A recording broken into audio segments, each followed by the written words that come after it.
Hey, this is a quick brief with the chief. I told you we would start these very short videos and talk about just one subject and hopefully get through them very quickly and to make it easy for you to watch. You don't have to spend a lot of time. But this one I want to talk about, our very first one, I want to talk about the shutdown of the airport at El Paso and the threat of drones. It's been the fact that the Trump administration shut down the airspace among El Paso got everybody's attention. And of course, as usual, the opposition is questioning that. And I just wanted to lay the foundation for why this is an emerging threat and what we need to do. So let's roll with the video first, and then we'll get on to more details. Thanks. Chaos, confusion, and completely unnecessary. That's how today's brief ground stop at El Paso International Airport is being described by several officials in the city. That restriction has since been lifted, but the announcement of a 10-day halt left airlines scrambling and passengers stunned. Also tonight, we're learning more about exactly what happened. Several reports say everything stemmed from the Pentagon wanting to test a laser to shoot down drones used by Mexican drug cartels. NBC News reporting the high-energy lasers are designed to protect against cartel drones that cross into U.S. airspace, although there were questions raised and possibly even a dispute between the FAA and the Pentagon about what impact the laser test could have on the airport. But even with all those questions still remain. The News 4 I-Team's Jordan Elder looks into it now. She joins us with what happened and what we're learning. I want to stress this is not common. We have not seen a 10-day airspace restriction since 9/11.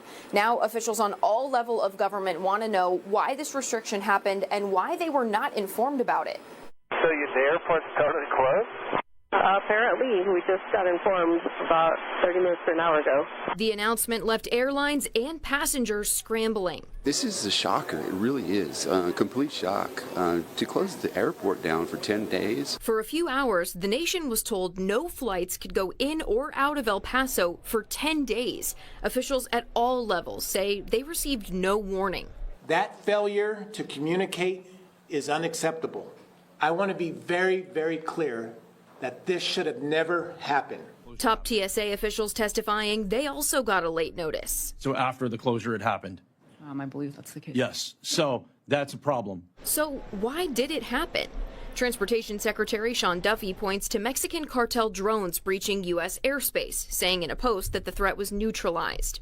Have you ever seen a reaction like this to a drone incursion, fully shutting down the airspace? I have not. So when I saw 10 days, that's pretty significant. Victor Manjarres is the former El Paso sector chief for Border Patrol. He says cartel drones crossing over into the U.S. airspace is something that happens on a near daily basis.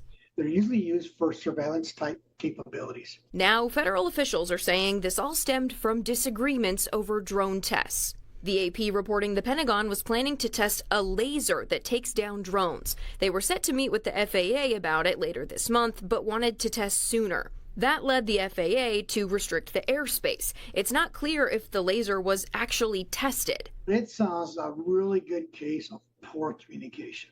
Now, CNN is reporting the government has used that laser to shoot down a few balloons over the course of the last few days and weeks. We know DHS has made a significant investment in their counter-drone operations, so we're likely to see attempts like this continue. For the News 4 I-Team, I'm Jordan Elder. Okay, so the reason I wanted to show that is you can see that the confusion and the questioning of the administration, but I just want to lay out that this is an emerging threat. If you've been paying attention to drone technology, you can see that drones have become the primary weapon of use in conflicts around the world, particularly in the Ukraine. The Ukraine's using drones as their primary weapon to reach into Russia and destroy infrastructure in Russia. And Russia is in turn doing the same thing. It's become an escalation of drone warfare. And we have irregular actors south of the border, Mexican drug cartels and other cartels that are using drones as well. And we got a report here And this, well, let me first show you the advisement from the FAA, just so you understand what we're talking about. Here it is, 10 days. Now, it didn't last 10 days. It was February 11th, supposed to go to the 21st. It lasted, I think, less than 10 hours before they reopened the airspace. And it sounds like it was just a little bit of tug war between Customs and Border Patrol and the FAA and how they would do the testing and how they would deal with drone incursions. You go ahead and take that down. But the threat is real, and I got an article here that we're going to talk about, and this is Yahoo News. And now keep in mind, a lot of this stuff is not reported in mainstream media, or the breadth is not reported. And I'm going to talk about the Yahoo News report, and then I'm going to get into something from Small Wars Journals that monitor Small Wars Journals, which monitor drone activity south of the border and Mexican drug cartels. And you can see them right there. You can go there, www.smallwarsjournal.com. They have a whole bunch of stuff on drug cartels and irregular actors around the world. It's a great resource. I've had one of their fellows on my show, Dr. John Sullivan, several times. But according to Yahoo News, how Mexican cartels employ drones as a tool for smuggling and fighting their enemies. And I'll just do a few excerpts from this article, but it's a great article by Yahoo News that came out that same day. So they obviously had information on drones and then launched their article in a timely fashion. The criminal groups have used the technology to modernize their operations, smuggling fentanyl, organizing migrant border crossing, so looking where the gaps in the border are so they can bring migrants across the border, surveil territory, and wage a war against cartels and Mexican authorities.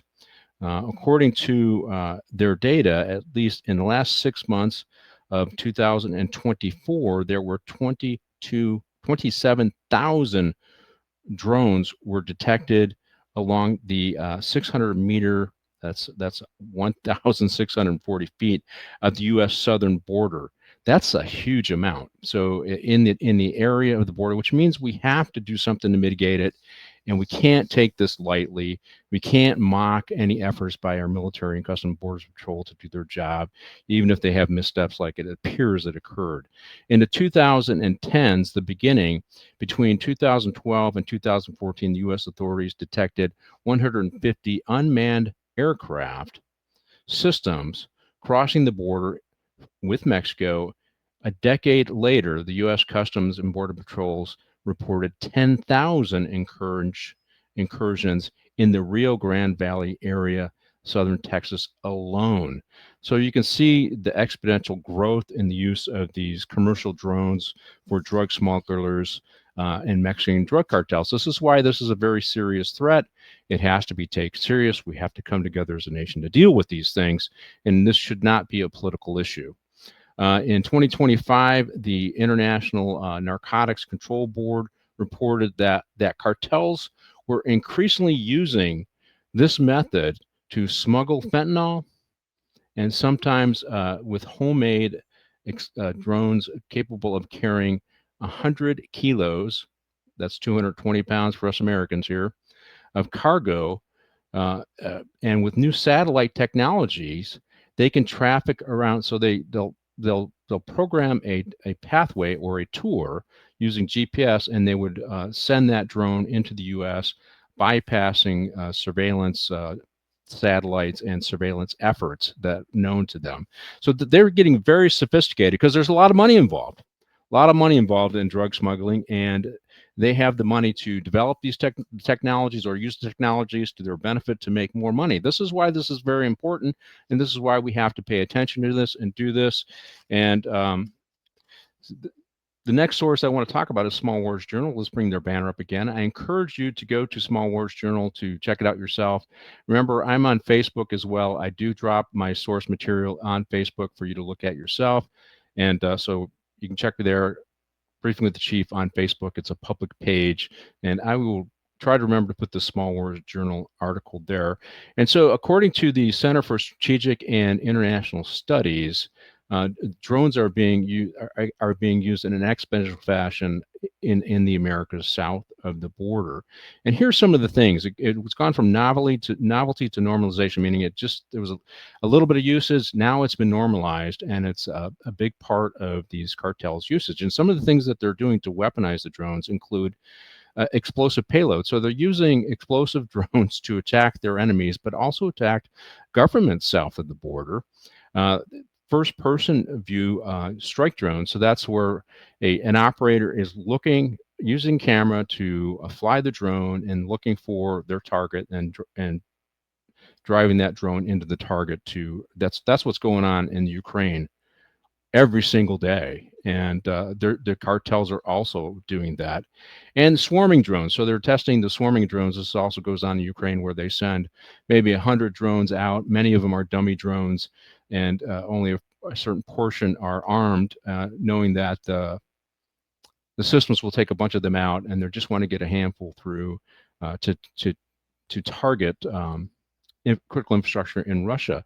Well, guess what? They're learning from that conflict. The cartels are learning from that conflict and using commercial drones to do the very same thing. So if they send a bunch of drones over and only 2 of them have payloads, their goal is just to get those 2 over, and it's cost effective for them. The problem for that is it becomes very expensive for us to interdict with our current systems, which is what I'm going to get into, the technology that we've developed and we're using, and then we're testing. Shifts when the drones become a tool of attack or terror, not merely to smuggle. In short, the cartels are fighting like insurgents. So the cartels are, instead of using drones to smuggle and surveil how to get across the border, they're also using them as weapons of attack. This should be very concerning to all of us here in the United States. The border zone and the hinterland of Latin America may currently face the brunt of the threat, but the implications ripple outward. Cheap commercial drones plus modest adaptations mean that the barrier to entry is low, meaning they can get through our systems. States cannot assume the current threat ends at the border. So we have to assume our borders are being crossed. The panel emphasized, and this is, of course, the strategic studies panel emphasizes that the urgent need for the doctrine of counter drone systems and interagency and regional cooperation. So that's from the Small Warriors Journal. I encourage you to check them out. They talk about a whole variety of things, but we do have some countermeasures. We have countermeasures, and it's very important. They were talking about testing drone lasers on these drones, because you have to find a cost-effective method for protecting your border to take out low-cost devices like the drones. This is the struggle that Russia's having. How do they stop these low-cost drones from attacking their infrastructure when they're using $1-million rockets to shoot down, a $100,000 drone? That's a losing effort. Well, we're facing the same thing on the southern border when we want to interdict narcotics coming into this country. How do we do it effectively at low cost? Narcotic smugglers used to use airplanes, then unmanned drones and tunnels to bring it across. Obviously, boats, we've seen that. But now they're using drones. And you got to keep in mind, for methamphetamine and fentanyl, it's perfect, because if you can ship a couple 100 pounds of methamphetamine or fentanyl over, which have high potency, but you don't have to, it's not bundles and thousands of pounds, it's hundreds of pounds, makes you money. And you just need a small, inexpensive drone to do that. And of course, if it's not detected, you bring the drone back and you can use it multiple times. So this is a strategically, the cartels are finding new ways to bring their product into our country, and we have to respond to that. Now, I do have a picture of a countermeasure. Let's throw that pic up there, and there it is. So you see a Humvee, and it has a detection system, and it also has a system, a laser that could then shoot down what it has detected as a drone. Now, the problem when we saw with the FAA, likely the FAA was concerned that their targeting system may not have been perfected, and they really wanted to. This is just my guess. They just wanted to be extra cautious when they shut down the airspace as this test went on. But let me talk a little bit about this system so you understand the kind of technology that we need to be investing in, and we need to support our administration. Doesn't matter who's in office to interdict this stuff, because we have to stop this poison from coming into our country. We dropped the fentanyl or the overdose death rate by 12,000 people last year, and we need to keep working on that, and we need to do not only arresting drug dealers, but interdicting this stuff coming across our border. So let me talk a little about this. What you saw there was from Applied Technology Associates, a developer of precision optical technologies, has announced the introduction of a new countermeasure for drone systems. It's called Locus. So that's a low-cost counter unmanned aerial system for targeting. So they got a cute name, Locust, but a long acronym. The system, which is currently participating in the U.S. government field testing and experiments, has been designed as a defense against asymmetric threats using low-cost unmanned aerial systems like drones, such as commercial quadcopters. It detects and identifies rogue drones threats using active and passive radio frequencies and electric optical infrared sensor systems, and then counters that threat using intelligence, electronics, uh, attack, EA, and high energy laser weapons. So that's the system they developed as a countermeasure. That appears to be what was going on in El Paso, and that is good work by the administration, even if they didn't get their communication right, and something we ought to support. And that is the brief with the chief this week. Our very first brief. Make sure you catch us on YouTube at Briefing with the Chief, and you can find us on Twitter at LASD Jordan, and you can also find us on Facebook at Briefing. We got a Briefing with the Chief page on Facebook. And guess what? We're going to be launching pretty soon Briefing with the Chief on Rumble as well. So if you prefer Rumble, now remember to either subscribe or follow on all of those platforms, and stay tuned for the next Brief with the Chief. And of course, we're going to drop a long format video later this week, and you got to stay tuned to find out what we're going to talk about. Like, share, comment, subscribe, and thank you again, and we'll see you on the next Brief with the Chief.